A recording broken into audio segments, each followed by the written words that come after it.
ស្វាគមន៍មកកាន់ការប្រកួតដ៏កក្រើកនៃក្របខ័ណ្ឌអេស្ប៉ាញផងដែរបងប្អូនបាទគឺ La Liga អំពើភាសាកាត់ណាបងប្អូនបាទក្នុងលីកអេស្ប៉ាញ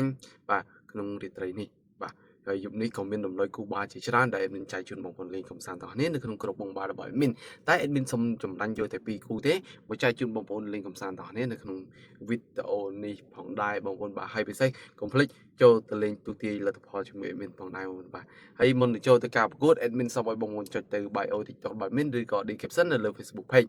admin ធ្វើគូច្រើនណាស់បងប្អូនបាទចែកជូនបងប្អូនលេងកំសាន្តទាំងគ្នាបាទយប់នេះអាទីកូម៉ាឌ្រីតត្រូវប៉ះគ្នាជាមួយនឹង Real Sociedad ផងដែរក្នុងការប្រកួតនៃក្របខ័ណ្ឌបាទលីក La Liga នេះផងដែរបងប្អូនបាទគូទី2បាទគូទី2អាតេត្រូវប៉ះគ្នាជាមួយនឹង Barcelona បាទ